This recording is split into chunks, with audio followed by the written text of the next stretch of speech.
Dans l'assemblée des saints, assoiffé je me tiens, que ton onction descende sur moi. Conscient que mon destin est dans le creux de ta main, que ton onction descende sur moi. Je suis disposé, assoiffé, que ton onction descende sur moi. Je suis disposé, assoiffé, que ton onction descende sur moi.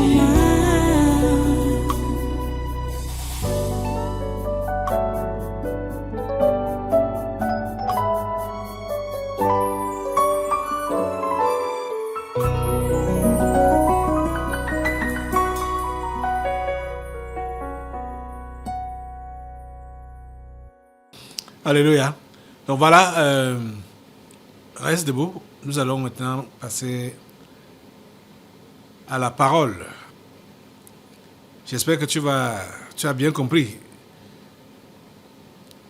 tous les conseils qui t'ont été donnés.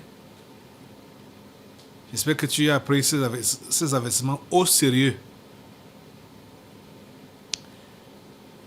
Dieu ne connaît pas de sentimentalisme.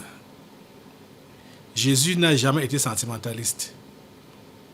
Et il ne nous a jamais demandé à nous d'être sentimentalistes. Ce n'est pas ça qui va sauver ces gens-là. Je parle du sentimentalisme. Parce que par exemple, quand vous allez être interpellé pour dire que c'est à cause de vous, le sang de tel vous sera redemandé, après, vous dites, ah, donc son sang sera sur mes mains. Et au lieu de procéder comme tu devrais procéder, à prier, c'est par la prière d'abord. Avant l'évangélisation, le témoignage, c'est la prière d'abord.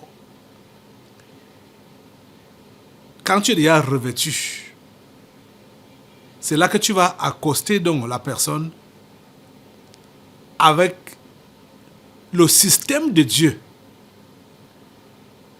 Tu n'accostes pas la personne pour que la personne t'évangélise. Tu accostes la personne, c'est pour l'évangéliser. Parce que le plus souvent, laissez-moi, pardon, vous allez me supporter de continuer un peu avec l'exhortation. Restez quand même debout. Parce que le plus souvent, ceux-là qui veulent se racheter, je mets ça entre guillemets, qui veulent se racheter à cause des remarques qu'on leur a faites que les gens ne sont pas sauvés à cause d'eux. Ces gens-là se plongent dans le sentimentalisme et le laisser aller. Le laisser aller. Sentimentalisme, laisser aller. Il y a un esprit là qui agit par un mauvais comportement, le genre que Élie, le prêtre, avait vis-à-vis de ses enfants. C'était cet esprit-là qui les anime. Son nom m'échappe encore un peu là. Vous connaissez l'histoire d'Élie. Voyant ses enfants se comporter mal, il sait très bien qu'ils se comportent mal. Au lieu de les reprocher comme il fallait, il fait semblant de les reprocher. Les paroles qu'il leur adresse sont correctes, mais son cœur n'est pas correct. Son cœur n'est pas correct. C'est-à-dire, au lieu d'agir donc comme il se doit, l'esprit là s'appelle l'indulgence. Ils sont indulgents. C'est-à-dire la tolérance des bêtises. Celui qui est indulgent, il tolère les bêtises, prétextant qu'il aime. Donc, il caresse dans le sens des poils. L'indulgence. L'amour n'est pas indulgent. L'amour est sévère. Hein? L'amour est catégorique. Hein? L'amour punit. Hein? Ce n'est pas pour tuer, ce n'est pas pour faire du mal, c'est pour redresser, pour corriger. Il y en a certains qui se font prendre par l'indulgence en prétendant qu'ils veulent sauver, ils veulent se racheter pour sauver ceux-là qui veulent se perdre à cause d'eux. Vous vous trompez. Si vous abordez ces gens avec un esprit indulgent, ils ne pourront jamais changer. Et que si vous n'êtes pas à même de tenir le coup, ça vaut la peine de continuer de tenir le coup devant ces gens-là. Ça vaut la peine de continuer à prier pour eux à distance. Ça vaut la peine de continuer de prier pour eux à distance. Vous comprenez ça? Jésus n'a jamais été en accord avec sa famille charnelle. Parce que sa famille charnelle le combattait. Jésus n'a jamais été indulgent vis-à-vis d'eux. Il a toujours été sévère, strict, rigoureux. Jusqu'à mourir seul. C'est à distance que sa mère le voyait souffrir. À distance. Vous comprenez? C'est quand il est mort et ressuscité que sa famille s'est convertie. Donc ne pensez pas que vous allez sauver les anges déchus de votre famille par l'indulgence. Et certains d'entre vous, vous connaissez même déjà les anges déchus de votre famille. Vous continuez à collaborer avec eux. Certains étaient même ici à l'église. Ils sont partis. Vous continuez à collaborer avec eux. Vous voulez quoi? Vous voulez quoi? S'il vous plaît, laissez-nous avancer. Avançons. Ok. Je vais partir dans la parole de ce jour. Prenez votre Bible dans le livre de 1 Jean, chapitre 5. 1 Jean, chapitre 5.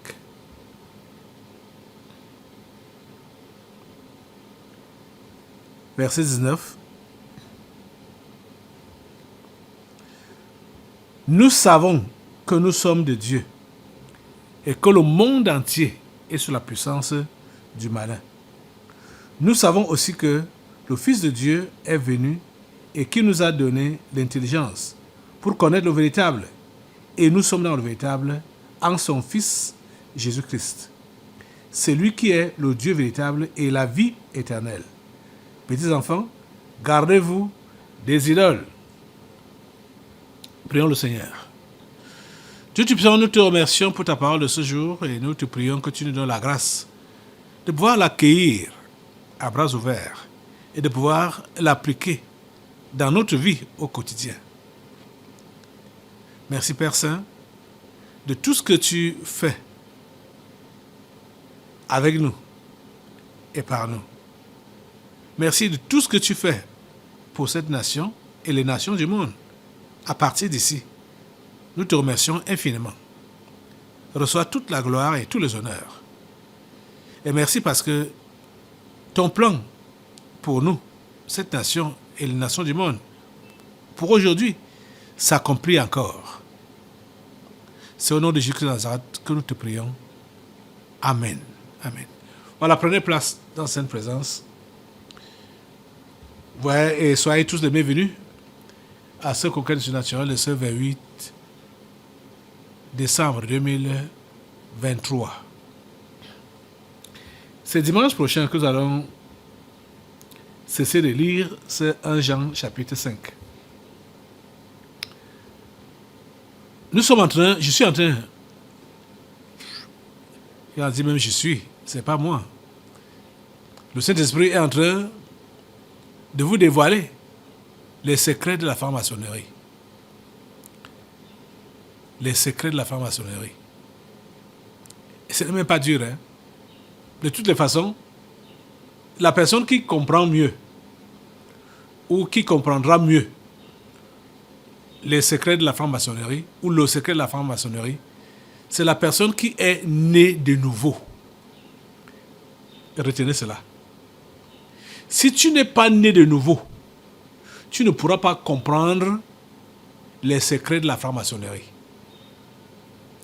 Vous savez que en matière de sorcellerie ou de mysticisme,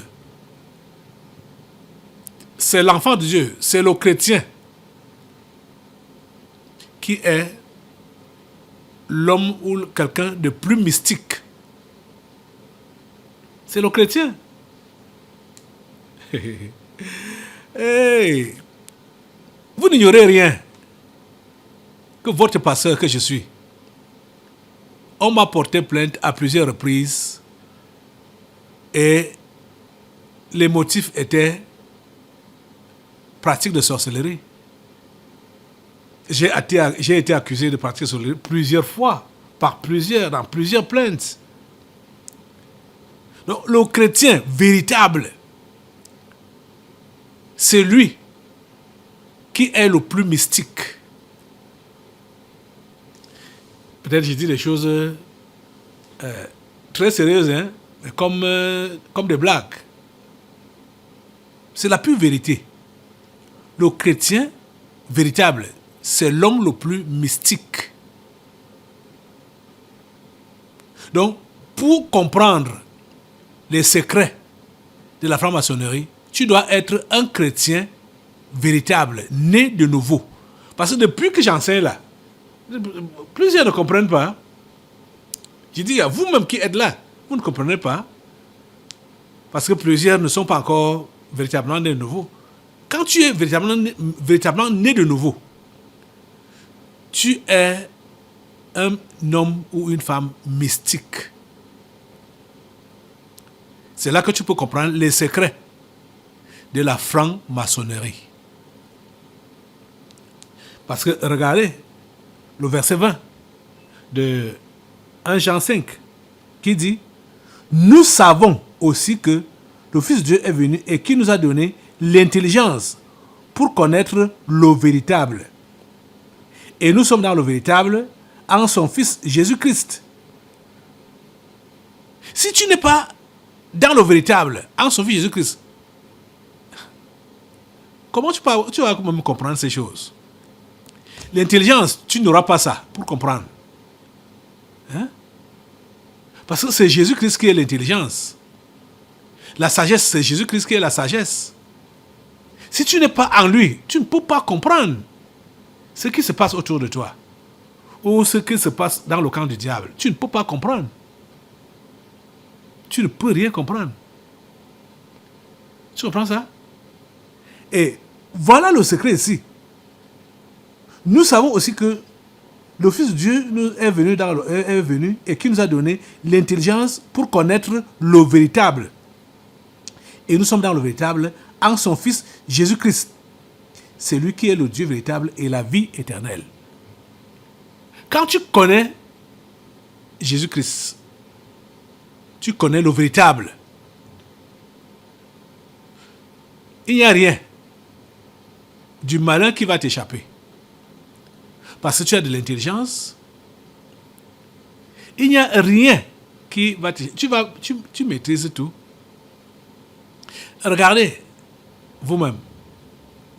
Les sorciers font leur réunion ou leur programmation. Comme par exemple, ce que je venais de vous rappeler là, qu'on a eu ici en 2019, les agents du diable, les envoyés de mission. Ils ont programmé nous détruire, nous déstabiliser ce ministère. Regardez que avant même qu'ils ne viennent, nous étions déjà avertis qu'ils vont venir. Vous voyez? Et quand ils sont venus, ou chaque fois qu'ils viennent, ou qu'ils se manifestent, ils sont dévoilés, ils sont démasqués. Vous voyez que dans le camp du diable, ils ne comprennent pas ça. Ils ne comprennent pas ça. Je me rappelle ce jour-là, pour répondre à la convocation de Tchondou Pierre, à la PJ là-bas à Leguesono, le commissaire qui me posait les questions, bon, je vois qu'il enquêtait, soi-disant, était, du moins, il voulait en même temps devenir mon conseiller. En même temps, il était dépassé. Il dit, mais écoute, pasteur, le pasteur est là pour sauver les âmes, non, ramener les âmes à la raison. Pourquoi vous chassez les gens de votre église? Je lui ai dit que le pasteur prêche pour sauver, mais les intrus ou les agents du diable doivent être chassés parce que la Bible le dit clairement. Chassez le méchant, ôtez le méchant du milieu de vous. Il ne voulait pas comprendre la citation biblique et lui voulait insister que pourquoi vous chassez. Puis je lui dis que cet homme, ce monsieur, il a porté plainte. On a découvert qui il est en plein culte. Et c'est là que j'ai demandé qu'on l'accompagne prendre ses effets et qu'il sorte, qu'il parte. C'était en plein culte. Donc, c'était une humiliation pour lui. Et c'était une humiliation pour le camp du diable. En plein culte. Et c'était en direct, comme on est en direct maintenant, là, en direct, que tout le monde a vu, tout le monde a entendu. Vous voyez? Donc, ça les a choqués. Et pourquoi vous faites ça comme ça? Hein? Dieu est lumière. C'est pourquoi tout ce qui le concerne doit être dans la lumière, doit être éclairé. Dieu n'est pas ténèbres.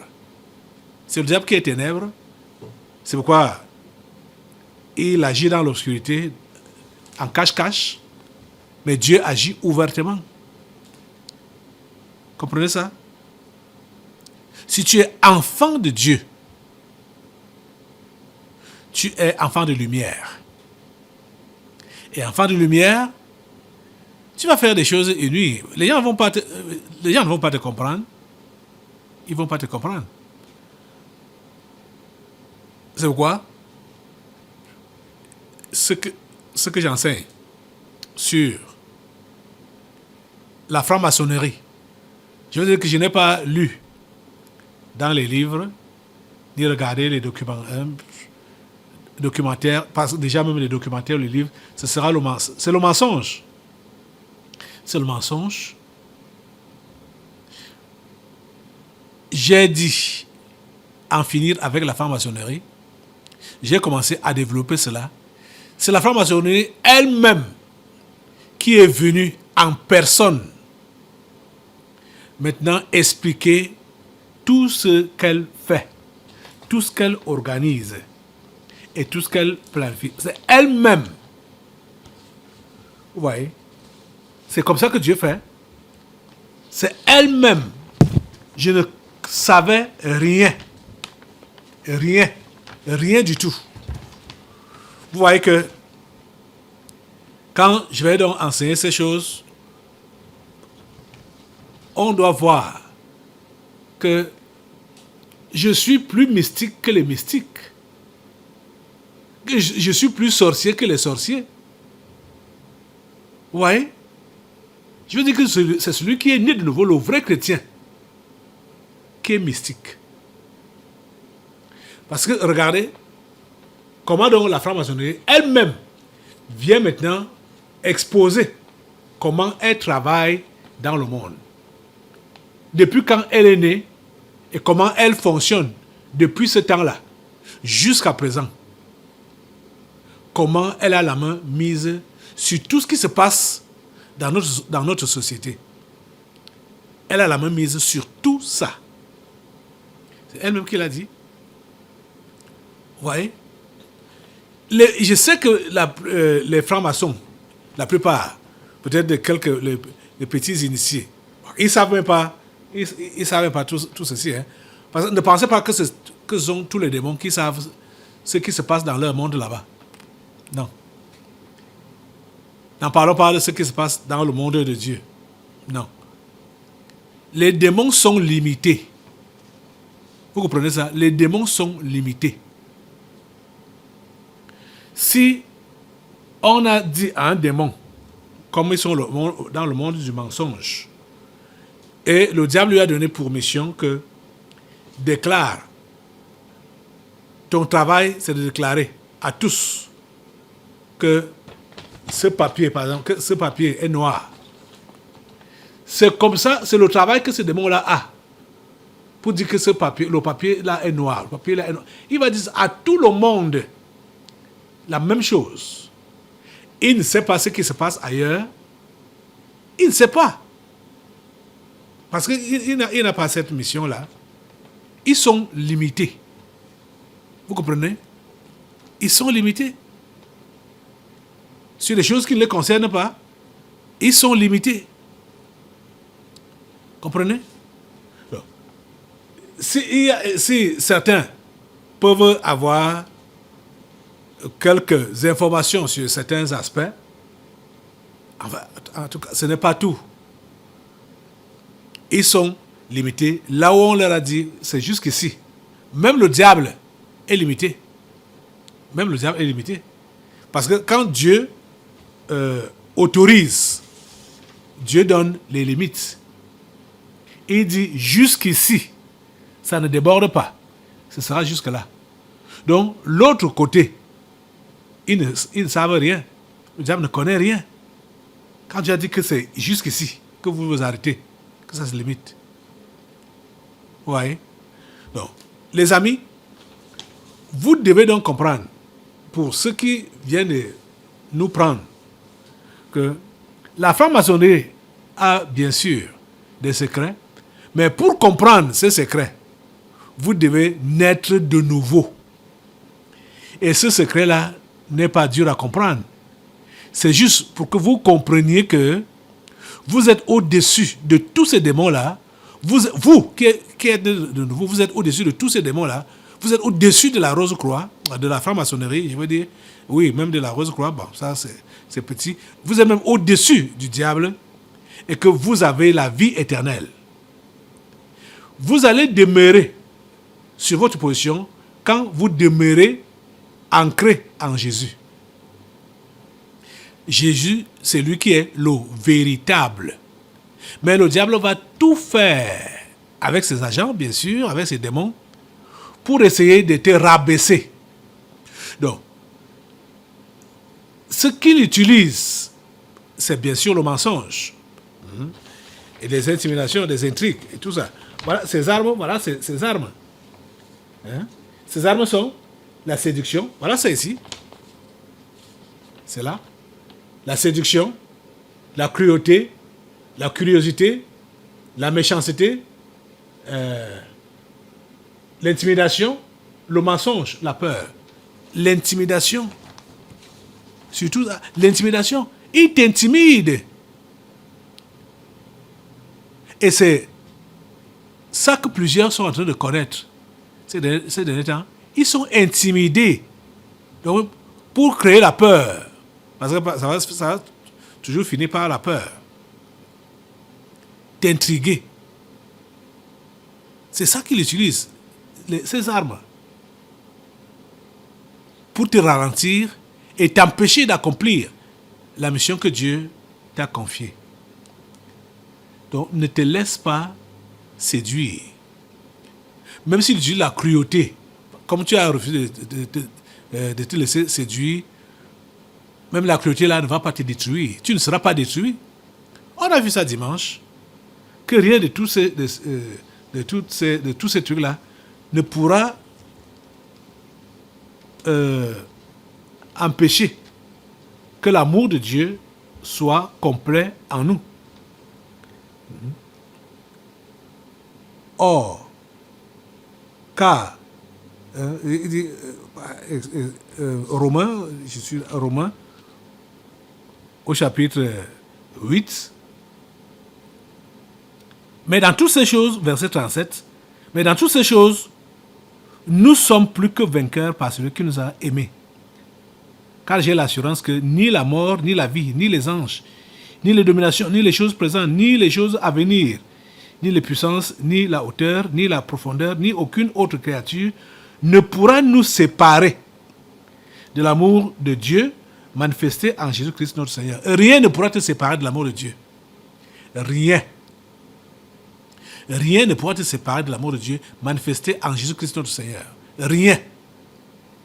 Je ne sais pas par quoi tu passes maintenant là. Qui nous séparera de l'amour de Christ? Sera-ce la tribulation? Verset 35. Ou l'angoisse? Ou la persécution? Ou la faim? Ou la nudité? Ou le péril? Ou l'épée? Ces choses ne peuvent pas te séparer de l'amour de Dieu. Jamais. Donc, toutes les armes ou tous les pièges que la franc-maçonnerie pourra utiliser pour t'intimider, ça ne peut pas te séparer de l'amour de Dieu manifesté en Jésus-Christ. Donc, la séduction, la cruauté, la curiosité, la méchanceté, l'intimidation, le mensonge, la peur, ça ne pourra pas te séparer de l'amour de Dieu manifesté en Jésus-Christ. Tu comprends? Et c'est ça qu'il utilise toujours. C'est ça qu'il utilisera toujours. Ces armes que vous voyez là. Et c'est le quotidien du chrétien. Le chrétien est dans le combat depuis le premier jour où il a accepté Jésus-Christ comme son Seigneur et Sauveur personnel. Depuis le premier jour qu'il a dit, j'abandonne le péché, je suis Jésus. J'abandonne le diable, je suis Dieu. Depuis ce jour-là, il est entré en guerre contre le monde des ténèbres. Cette guerre ne prendra fin que lorsque Jésus-Christ va venir, ou lorsque ce chrétien ira à la rencontre de Jésus-Christ. Tant qu'il est encore sur la terre, il est dans les combats. Il est en guerre. Donc tu es en guerre. Si tu demandes le repos à Dieu, ça veut dire donc que tu demandes la mort.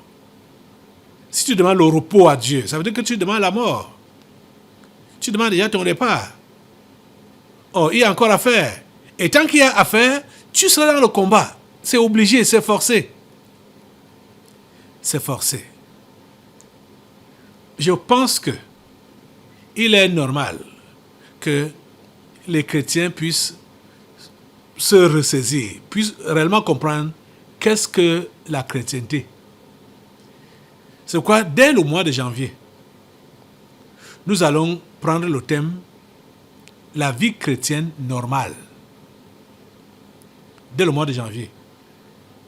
Dès qu'on va finir avec la franc-maçonnerie.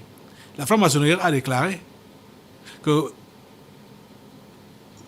là voilà sur le point de partir. Là voilà sur le point d'être anéanti complètement. Mais les chrétiens qui ne sauront pas,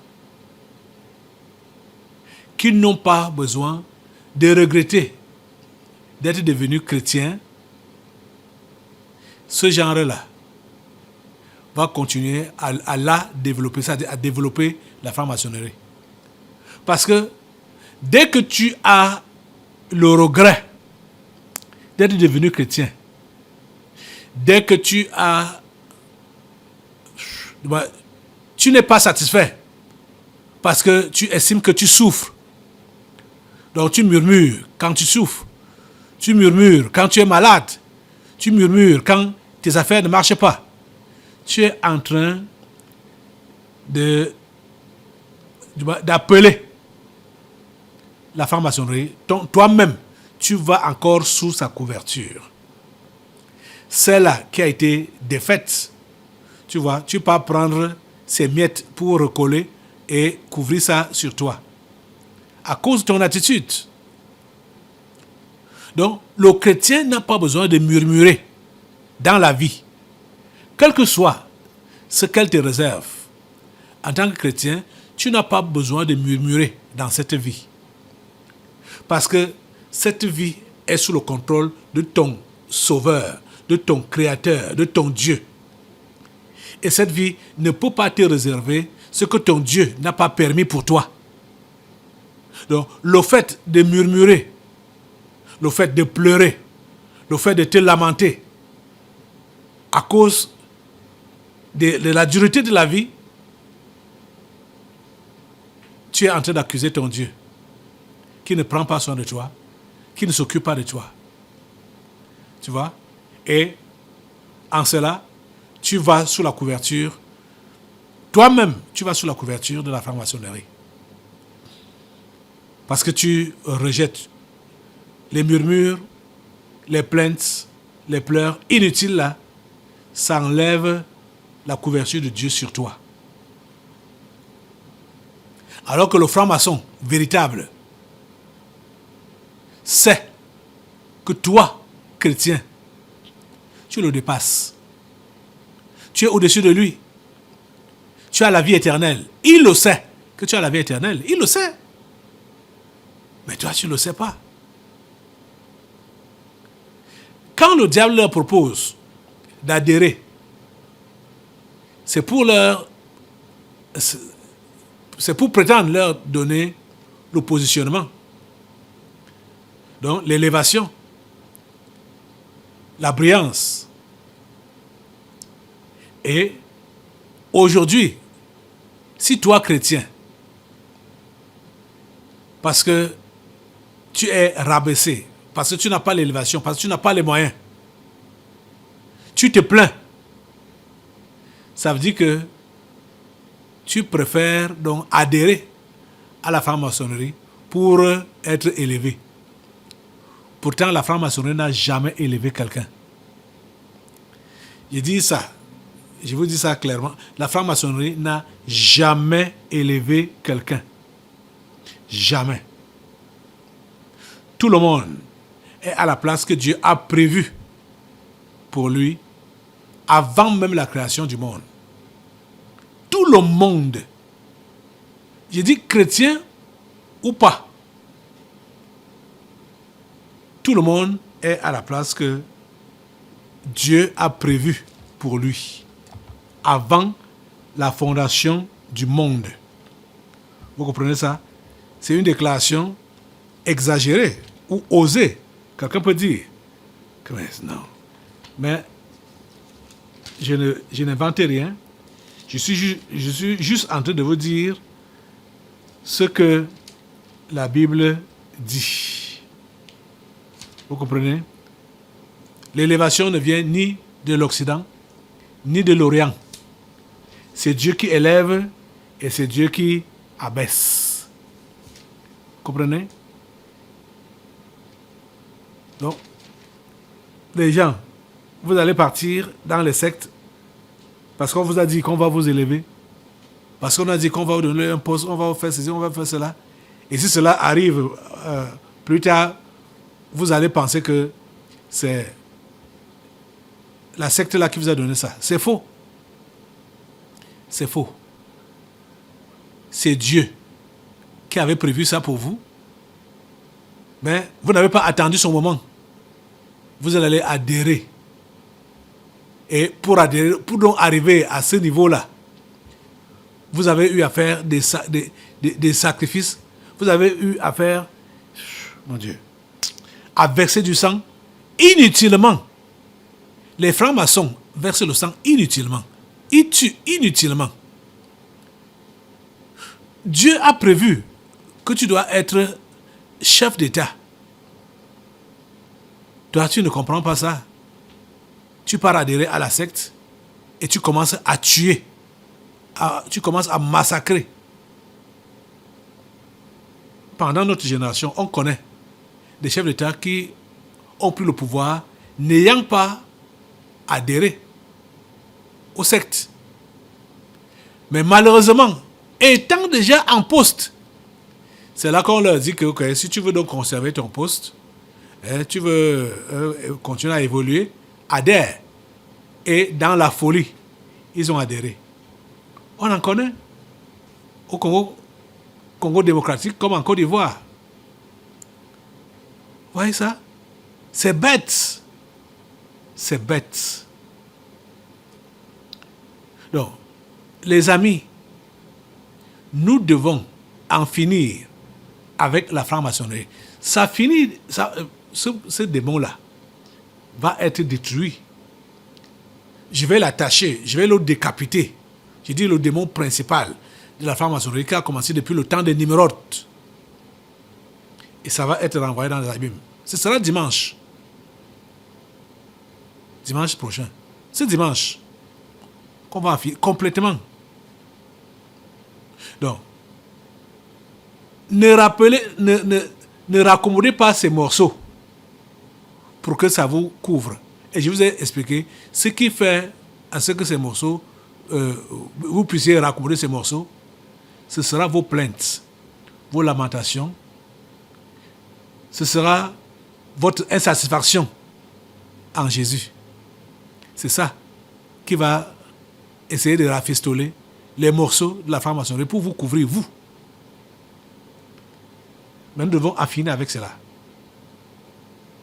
Donc, en tant que chrétien, tu dois être fier de ta nouvelle nature en Jésus-Christ. Et tu dois brandir cela devant tout le monde. Que tu es enfant de Dieu. Tu es enfant du roi des rois. Enfant du Seigneur des seigneurs. Tu dois être fier de ta nouvelle nature en Jésus. Tu dois être fier. Fier. Tu comprends ça? Donc, aujourd'hui, tu vas te lever. Mets-toi sur tes deux pieds. Et remercie Dieu pour commencer. Pour toi qui es né de nouveau, bien sûr. Remercie Dieu pour la nouvelle naissance. Et si tu n'es pas encore né de nouveau, invite Jésus-Christ dans ta vie, dans ton cœur, maintenant même. Dis-lui, Seigneur Jésus, je reconnais mes péchés. Je te prie de me les pardonner, de me laver dans ton précieux sang et de me donner le pouvoir de devenir enfant de Dieu dès maintenant. Merci Seigneur Jésus de venir dans mon cœur et d'y siéger pour de bon. Je lève mes mains vers toi, je me soumets à toi entièrement. Mon corps, mon âme, mon esprit. Tout appartient, Seigneur Jésus, à partir de maintenant. Et à partir de cet instant, d'après tout ce que j'ai compris dans ta parole aujourd'hui, je ne me plaindrai plus de ma situation, quelle qu'elle soit. J'accepte que c'est toi qui me conduis, sous la pluie, comme sous le soleil ou sous la neige. C'est toi qui me conduis. C'est toi qui me conduis. C'est toi qui es mon guide. Seigneur, donne-moi la grâce de rester docile, de m'attacher à toi et de marcher derrière toi. Mettre mes pas sur l'empreinte de tes pieds. Merci Seigneur Jésus de m'écouter et de m'exaucer. Amen. Assois-toi. Nous allons maintenant passer aux délivrances prophétiques.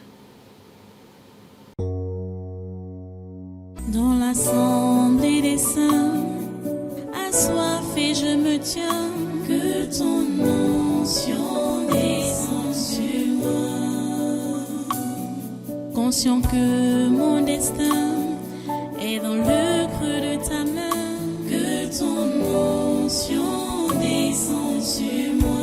Je suis disposée, assoiffée, que ton onction descende sur moi. Je suis disposée, assoiffée, que ton onction descende sur moi.